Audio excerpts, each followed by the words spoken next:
Recent swarm of earthquakes that prompted an advisory in Southern California. World-renowned seismologist Dr. Lucy Jones, good morning. Hello. Good morning. Good to be here. Great to have you here. Today is really a good reminder that we do live in earthquake country.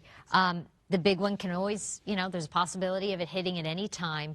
Why is the shakeout important, and what do you want to remind residents today? Okay.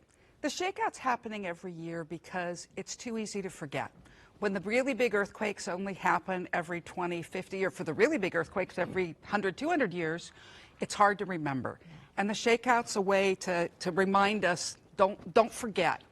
And practicing drop, cover, hold on is really important. Muscle memory, not running outside is a hard thing to do.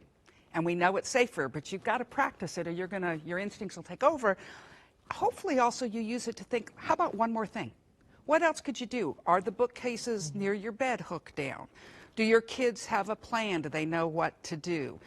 Is there something that will break and cause a lot of glass outside your kids' bedroom so when they run to you, they're hitting glass? Yeah. There's a lot of things that we can do to make ourselves safer. You want to spend a little more money? Go get your house inspected. Yeah.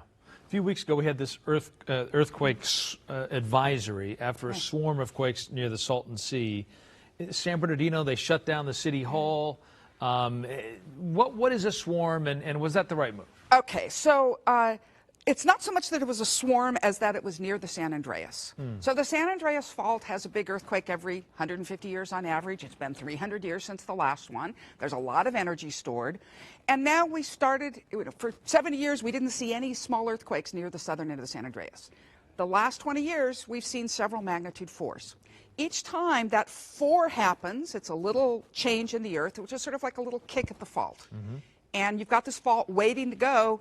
Is this kick enough? And the most likely time for an earthquake to trigger another earthquake is very soon. So for the first hour, there was significantly more risk. Each hour that went by, it died down.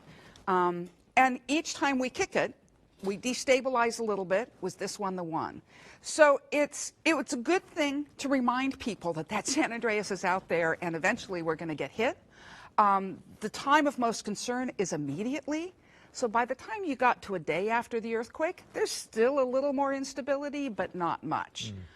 So by the time they actually acted at San Bernardino, it just took too long for the information to get through, and I really hope that we can get a much more automated system so people hear it right away when it matters. Yeah. This is going to be a tough one to answer, but do you think that there will be a shock before we have the big one, or will the big one just hit? Historically, about half of our big ones have foreshocks.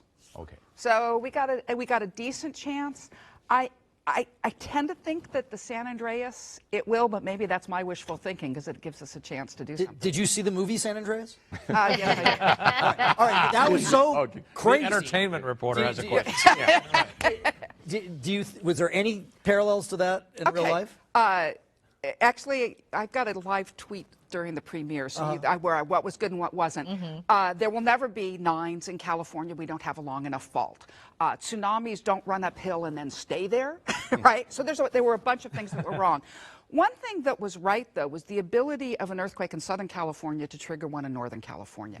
So the day of the 1906 earthquake in San Francisco, there was a magnitude 6 in Imperial County and a magnitude 5.5 in Santa Monica Bay. We could have our big San Andreas earthquake and trigger a 7 in the Bay Area as an aftershock. Wow. Yeah. Well, that's a cheerful thought. Dr. Jones. On that cheerful note. The Great California Shakeout, it is today, happens at 10:20 a.m. For more information, you can go to shakeout.org. For more information on Dr. Lucy Jones,